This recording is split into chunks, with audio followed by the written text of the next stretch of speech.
Hello વિદ્યાર્થી મિત્રો. વિદ્યાર્થી મિત્રો, ધોરણ 10ની અંદર જે પ્રથમ પરીક્ષા આવી રહી છે એ પ્રથમ પરીક્ષા આધારિત આપણે વિજ્ઞાન વિષયની અંદર પ્રકરણ 1ની અંદર મોસ્ટ આઈએમપી પ્રશ્નોની ચર્ચા કરવાના છે, જે પ્રથમ પરીક્ષામાં ખૂબ જ ઉપયોગી છે. વિદ્યાર્થી મિત્રો, આ પ્રશ્નો એવા છે જે પ્રથમ પરીક્ષા, દ્વિતીય પરીક્ષા અને બોર્ડની પરીક્ષામાં ખૂબ જ ઉપયોગી છે. તો વિદ્યાર્થી મિત્રો, મોસ્ટ આઈએમપી પ્રશ્નો જે છે એનું આપણે સોલ્યુશન સાથે ચર્ચા કરવાના છે. તો વિદ્યાર્થી મિત્રો, આપણી પાસે છે પ્રકરણ 1, રાસાયણિક પ્રક્રિયાઓ અને સમીકરણ. તો વિદ્યાર્થી મિત્રો, સૌથી પહેલા આપણે પ્રશ્નોની ચર્ચા કરીશું, ત્યારબાદ એ પ્રશ્નો આધારિત આપણે એનું સોલ્યુશનની ચર્ચા કરવાના છે. તો વિદ્યાર્થી મિત્રો, ચાલો આપણે ચર્ચા કરીએ પ્રકરણ 1, રાસાયણિક પ્રક્રિયા અને સમીકરણો. પહેલો જ પ્રશ્ન છે, રોજિંદા જીવનમાં જોવા મળતી કે થતી રાસાયણિક પ્રક્રિયાઓ લખો. ત્યારબાદ વિદ્યાર્થી મિત્રો, બીજો પ્રશ્ન છે, નીચે આપેલી પ્રક્રિયાના પ્રકારનું નામ જણાવો. તો આપણી પાસે આની અંદર કેટલા પ્રશ્નો છે એ જોઈએ. શાકભાજીનું ખાતરમાં પરિવર્તન થવું એ આપણે જણાવવાનું છે. ત્યારબાદ કુદરતી વાયુનું દહન થવું. ત્યારબાદ વિદ્યાર્થી મિત્રો, કળી ચૂનામાં પાણી ઉમેરતા તેનું ફેરવવું. ત્યારબાદ વિદ્યાર્થી મિત્રો, આપણી પાસે આવે છે ત્રીજો પ્રશ્ન છે, જે શ્વસન અને ઉષ્માક્ષેપક પ્રક્રિયા છે તે આપણે સમજાવવાની છે. નેક્સ્ટ પ્રશ્ન વિદ્યાર્થી મિત્રો, આપણી પાસે છે પદાર્થ એક્સના દ્રાવણ દોરવા માટે વપરાય છે, એના વિશે આપણે વિદ્યાર્થી મિત્રો ચર્ચા કરવાના છે. ત્યારબાદ વિદ્યાર્થી મિત્રો, આપણી પાસે પ્રશ્નો છે નેક્સ્ટ, પદાર્થ એક્સનું નામ આપો અને તેનું સૂત્ર લખવાનું છે. પદાર્થ એક્સના પાણી સાથેની પ્રક્રિયા લખવાની કીધી છે. ત્યારબાદ પ્રશ્ન નંબર 5 છે, તેલ તેમજ ચરબીયુક્ત ખાદ્ય પદાર્થોની સાથે નાઇટ્રોજન વાયુને ભરવામાં આવે છે, શા માટે? એટલે આપણે જે પડીકા લઈએ છીએ એની અંદર નાઇટ્રોજન વાયુ ભરવામાં આવે છે, કેમ ભરવામાં આવે છે એ આપણે કારણ સહિત જણાવવાનું છે. ત્યારબાદ પ્રશ્ન નંબર 6 છે, સ્ટીમરની પ્લેટોનું ક્ષારણ થતું અટકાવવા માટે તેની ઉપર ઝીંકનું પડ લગાડવામાં આવે છે, તે આપણે જણાવવાનું છે. પ્રશ્ન નંબર 7 છે, મેગ્નેશિયમની પટ્ટીમાં હવામાં સળગાવતા પહેલા શા માટે સાફ કરવામાં આવે છે? ત્યારબાદ છે પ્રશ્ન નંબર 8, રાસાયણિક પ્રક્રિયા દરમિયાન કેવા ફેરફાર જોવા મળે છે એની આપણે ચર્ચા કરવાની છે. ત્યારબાદ પ્રશ્ન નંબર 9, ખાદ્ય પદાર્થોની બંધ પાત્રમાં રાખવા જોઈએ. પ્રશ્ન નંબર 10 છે, કાટ લાગતો અટકાવવા માટેની પદ્ધતિઓના નામ લખવાનું છે. તો વિદ્યાર્થી મિત્રો, આપણે ધોરણ 10ની અંદર જે મોસ્ટ આઈએમપી પ્રશ્નો છે વિજ્ઞાન વિષયની અંદર પાઠ 1ની અંદર, તો આપણે કુલ 2 માર્ક્સની અંદર કુલ વિદ્યાર્થી મિત્રો કેટલા પ્રશ્નોની ચર્ચા કરી છે વિદ્યાર્થી મિત્રો? તો આપણે પ્રશ્નોની ચર્ચા કરી છે કુલ, આપણે કેટલા પ્રશ્નોની ચર્ચા કરી? 10 પ્રશ્નોની ચર્ચા કરી છે. હવે 10 પ્રશ્નોનું આપણે સોલ્યુશન સાથે વિદ્યાર્થી મિત્રો ચર્ચા કરવાના છે. તો સૌથી પહેલા પ્રશ્નો છે આપણી પાસે છે, રોજિંદા જીવનમાં જોવા મળતી કે થતી રાસાયણિક પ્રક્રિયાઓ લખો. એટલે કે આપણા રોજિંદા જીવનમાં જે રાસાયણિક પ્રક્રિયાઓ જોવા મળે છે એના વિશે આપણે ચર્ચા કરવાના છે. તો સૌથી પહેલા વિદ્યાર્થી મિત્રો આપણી પાસે છે, તો પહેલો જ પોઈન્ટ છે આપણી પાસે, રોજિંદા જીવનમાં જોવા મળતી કે થતી રાસાયણિક પ્રક્રિયાઓ નીચે પ્રમાણે છે. પહેલો જ મુદ્દો છે, ઉનાળામાં ઓરડાના તાપમાને મૂકેલા દૂધ જલ્દી બગડી જાય છે. એટલે કે ઉનાળાની સમયમાં ઓરડાની તાપમાને, એટલે કે ઓરડાની અંદર આપણે જો દૂધ મૂકી રાખીએ તો દૂધ જલ્દી બગડી જાય છે. ત્યારબાદ બીજો પોઈન્ટ છે, લોખંડની વસ્તુ જેવી કે તવા, તપેલી, ખીલા અને ભેજવાળી હવામાં મૂકતા તેના પર કાટ લાગે છે. ત્રીજો પ્રશ્ન છે, દ્રાક્ષનું આથવણ થવું. ત્યારબાદ નેક્સ્ટ પોઈન્ટ છે, ખોરાકનું રંધાવું. ત્યારબાદ વિદ્યાર્થી મિત્રો, શ્વાસોચ્છ્વાસ દરમિયાન થતી ક્રિયા, એટલે કે આપણે જે ઓક્સિજન લઈએ છીએ અને કાર્બન ડાયોક્સાઇડ બહાર કાઢીએ છીએ એ પણ આપણે રોજિંદા જીવનમાં જોવા મળતી પ્રક્રિયા છે. ત્યારબાદ વિદ્યાર્થી મિત્રો, શરીરમાં ખોરાકનું પાચન થવું, એટલે આપણા શરીરની અંદર જે ખોરાકનું પાચન થાય છે એની પણ આપણે વિદ્યાર્થી મિત્રો રોજિંદા જીવનમાં જોવા મળે છે. ત્યારબાદ વિદ્યાર્થી મિત્રો, આપણી પાસે છે પ્રશ્ન નંબર 2, નીચે આપેલી પ્રક્રિયાના પ્રકારના નામ જણાવો. એટલે કે આપણને જે પ્રક્રિયા આપી છે એ પ્રક્રિયાના આપણે પ્રકારના નામ જણાવવાના છે. સૌથી પહેલા પ્રશ્નો છે, શાકભાજીનું ખાતર એટલે કે કમ્પોસ્ટમાં પરિવર્તન. તો જવાબ છે વિદ્યાર્થી મિત્રો, શાકભાજીનું ખાતર એટલે કે કમ્પોસ્ટમાં પરિવર્તન એ ઉષ્માક્ષેપક અને વિઘટન પ્રક્રિયા છે. કઈ પ્રક્રિયા છે? ઉષ્માક્ષેપક પ્રક્રિયા અને વિઘટન પ્રક્રિયા આપણને જોવા મળે છે. બીજો પ્રશ્ન છે, કુદરતી વાયુનું દહન થવું. તો જવાબ છે વિદ્યાર્થી મિત્રો કુદરતી વાયુનું દહન એ ઉષ્માક્ષેપક પ્રક્રિયા છે. કઈ પ્રક્રિયા છે? ઉષ્માક્ષેપક. ત્રીજો પ્રશ્ન છે કડી ચૂનામાં પાણી ઉમેરતા તેનું ફેરવવું. એટલે કડી ચૂનામાં જો પાણી ઉમેરીએ તો તે શામાં ફેરવાય છે એની ચર્ચા. તો કડી ચૂનામાં પાણી ઉમેરતા ચૂનાનું નીતર્યું પાણી બનવું એ સંયોગીકરણ પ્રક્રિયા અને ઉષ્માક્ષેપક પ્રક્રિયા આપણે જોવા મળે છે. તો આપણે સંયોગીકરણ અને ઉષ્માક્ષેપક આ બંને પ્રકારની પ્રક્રિયાઓ જોવા મળે છે.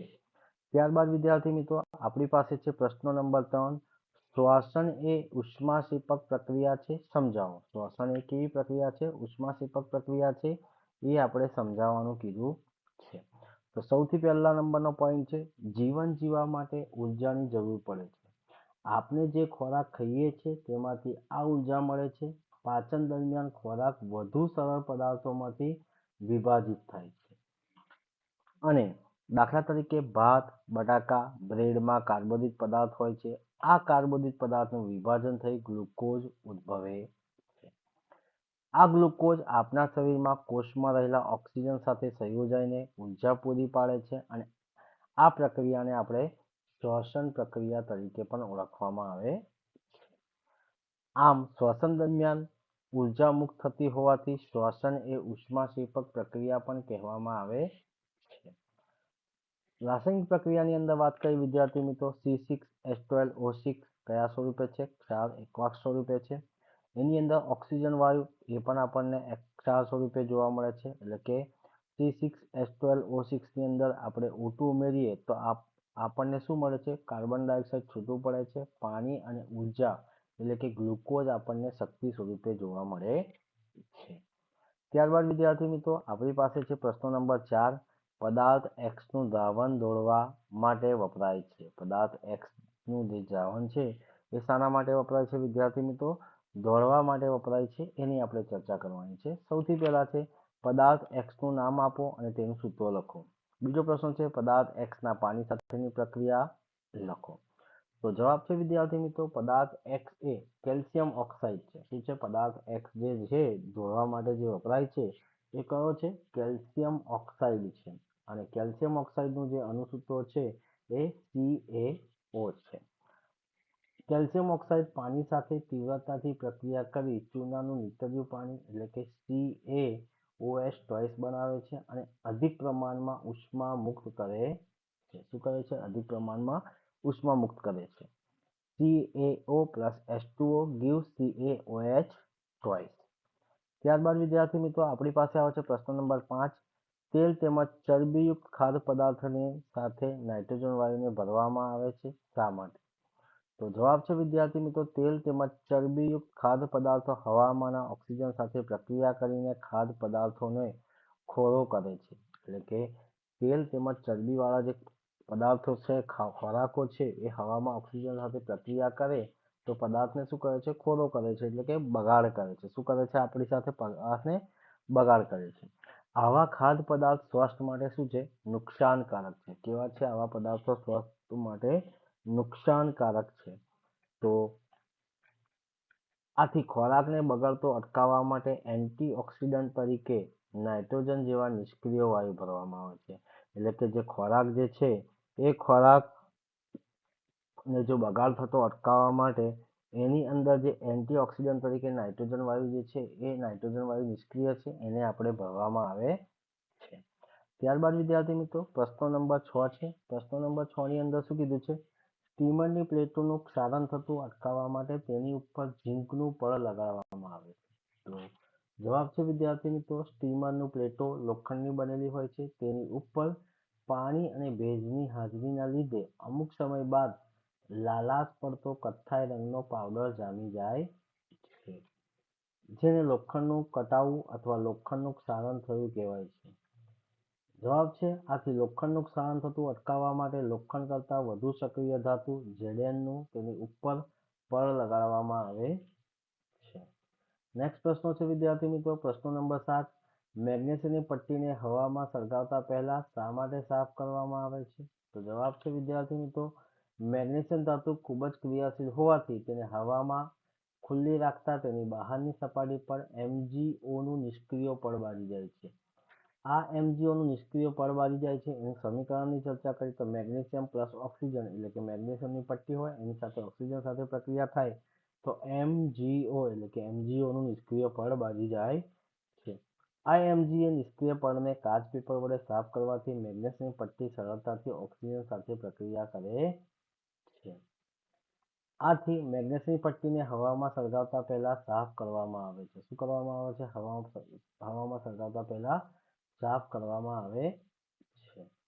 નેક્સ્ટ પ્રશ્ન છે વિદ્યાર્થી મિત્રો, પ્રશ્ન નંબર 8, રાસાયણિક પ્રક્રિયા દરમિયાન કેવા ફેરફાર જોવા મળે છે? તો જવાબ છે વિદ્યાર્થી મિત્રો, રાસાયણિક પ્રક્રિયા દરમિયાન નીચે મુજબ ફેરફાર જોવા મળે છે. પહેલો જ પ્રશ્ન છે, જવાબ છે વિદ્યાર્થી મિત્રો, પદાર્થની ભૌતિક અવસ્થા બદલાય છે એટલે કે પદાર્થનો આકાર બદલાય છે. પદાર્થમાં રંગ પરિવર્તન જોવા મળે છે એટલે કે જો રાસાયણિક પ્રક્રિયા થાય તો પદાર્થની અંદર જે બે પદાર્થો ભેગા થાય તો એની રંગની અંદર ફેરફાર જોવા મળે છે. પ્રક્રિયા દરમિયાન અમુક વાયુઓ ઉત્પન્ન થાય છે એટલે બે રાસાયણિક પ્રક્રિયા થાય તો આ બંને પ્રક્રિયા વચ્ચે શું ઉત્પન્ન થાય છે? વાયુઓ ઉત્પન્ન થાય છે. ત્યારબાદ પ્રક્રિયા દરમિયાન તાપમાનની અંદર પણ ફેરફાર જોવા મળે છે એટલે કે તાપમાનમાં પણ બદલાવો જોવા મળે છે. ત્યારબાદ વિદ્યાર્થી મિત્રો આપણી પાસે છે 9મો પ્રશ્ન છે. પ્રશ્ન 9, ખાદ્ય પદાર્થને બંધ પાત્રમાં રાખવો જોઈએ. તો જવાબ છે વિદ્યાર્થી મિત્રો, ખાદ્ય પદાર્થને હવામાં શું કરવામાં આવે છે? ખુલ્લું રાખવામાં આવે તો હવામાં ઓક્સિજન સાથે પ્રક્રિયા કરી ખાદ્ય પદાર્થનો ખોરો કરે છે. પરિણામે ખોરાકનો સ્વાદ, ગંધ બદલાય છે જે સ્વાસ્થ્ય માટે હાનિકારક હોય છે. આથી ખાદ્ય પદાર્થને બંધ પાત્રમાં રાખવા જોઈએ જેથી તેનું ખોરાપણું આવે નહીં. ત્યારબાદ વિદ્યાર્થી મિત્રો આપણી પાસે આવે છે પ્રશ્ન નંબર 10, કાટ લાગતો અટકાવવા માટેની પદ્ધતિઓના નામ લખવાના છે. તો પહેલું જ છે વિદ્યાર્થી મિત્રો, ધાતુનું તેલીકરણ એટલે કે ધાતુની ઉપર શું કરે છે? તેલ, ઓઇલ કે ગ્રીસ લગાવવામાં આવે છે. ત્યારબાદ રંગનો પણ ઉપયોગ કરવામાં આવે છે. ત્રીજો પ્રશ્ન છે, મિશ્ર ધાતુની બનાવટમાં પણ તેનો ઉપયોગ કરવામાં આવે છે. અને ચોથું છે, ઇલેક્ટ્રોપ્લેટિંગ એટલે કે ગેલ્વેનાઇઝિંગ તરીકે પણ તેનો ઉપયોગ કરવામાં આવે છે. તો વિદ્યાર્થી મિત્રો આ હતા આપણી પાસે ધોરણ કયું છે વિદ્યાર્થી મિત્રો? આપણી પાસે જે છે એ ધોરણ 10ની અંદર પ્રકરણ 1 રાસાયણિક પ્રક્રિયા અને સમીકરણો, જે ખૂબ જ મોસ્ટ આઈએમપી પ્રશ્નો છે અને સોલ્યુશન સાથે વિદ્યાર્થી મિત્રો ચર્ચા કરી છે. અને વિદ્યાર્થી મિત્રો આ પ્રશ્નોનું સોલ્યુશન તમને ડિસ્ક્રિપ્શન બોક્સની અંદર લિંકની અંદર તમને આપી દેવામાં આવશે તો ત્યાંથી જઈને પણ તમે વિદ્યાર્થી મિત્રો ડાઉનલોડ કરી શકો છો. તો વિદ્યાર્થી મિત્રો હું આશા રાખું છું કે આ વિડીયો તમને ગમ્યો હોય તો લાઈક કરજો, શેર કરજો અને કમેન્ટ કરજો. અને જો ચેનલને સબસ્ક્રાઈબ ના કરી હોય તો સબસ્ક્રાઈબ કરવાનું પણ ભૂલતા નહીં. જય હિન્દ, જય ભારત.